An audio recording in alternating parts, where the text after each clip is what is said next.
अस्सलाम वालेकुम। राष्ट्रीय सहारा रोज़नामे की एक अहम खबर, हिंदुस्तान ने कनाडा से अपना सफ़ीर वापस बुलाया। नई दिल्ली, कनाडा हुकूमत के हिंदुस्तानी हाई कमिश्नर संजय कुमार वर्मा को एक मामले में मुश्तबा करार दिए जाने के बाद हिंदुस्तान ने उन्हें वहाँ से वापस बुलाने का फैसला किया है। वज़ारत ख़ारजा ने पीर को जारी एक बयान में कहा कि हमें कनाडा की सरकार पर भरोसा नहीं है कि वो उन्हें सिक्योरिटी दे पाएगी। कनाडा के साथ ताल्लुक़ात में कशीदगी के दरमियान हिंदुस्तान ने पीर 14 अक्टूबर को कनाडा के 6 सिफारतकारों को मुल्क से निकाल दिया। उन्हें 19 अक्टूबर की रात 12 बजे तक का वक्त दिया गया है। दूसरी जानिब राइटर्स की रिपोर्ट के मुताबिक कनाडा ने भी हिंदुस्तान के 6 सिफारतकारों को मुल्क छोड़ने को कहा है। इससे कबल कनाडा की हुकूमत ने इतवार को हिंदुस्तान को पैगाम भेजा था कि हिंदुस्तानी सफ़ीर संजय कुमार वर्मा और कुछ सिफारतकार एक मामले की जांच में मुश्तबा हैं।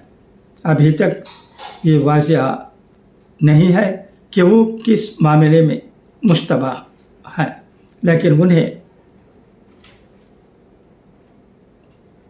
नज़र के कत्ल से जोड़कर देखा जा रहा है। हिंदुस्तानी वज़ारत ख़ारजा ने कनाडा के इल्ज़ामात को सियासी तौर पर मुहर्रिक करार दिया है। वज़ारत ख़ारजा ने कहा कि हुकूमत हिंद इन मज़हक़ा इल्ज़ामात को मुकम्मल तौर पर मुस्तरद करती है और उनके पीछे की वजह को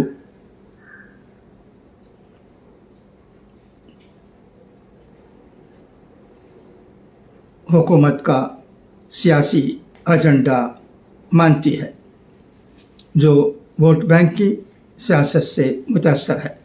वज़ारत ख़ारजा ने कहा कि कनाडा के वज़ीर आज़म जस्टिन ट्रूडो ने सितंबर 2023 में कुछ इल्ज़ामात लगाए थे।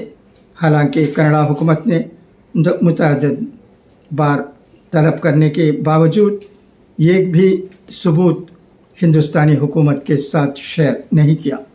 ये नया इल्ज़ाम भी इसी तरह लगाया गया है। वज़ारत ख़ारजा ने कहा कि ट्रूडो हुकूमत तवील अरसे से ये काम कर रही है। उनकी काबीना में ऐसे अफराद शामिल हैं जो हिंदुस्तान के ख़िलाफ़ इंतहा पसंद और अलहदगी पसंद एजेंडे से वाबस्ता हैं।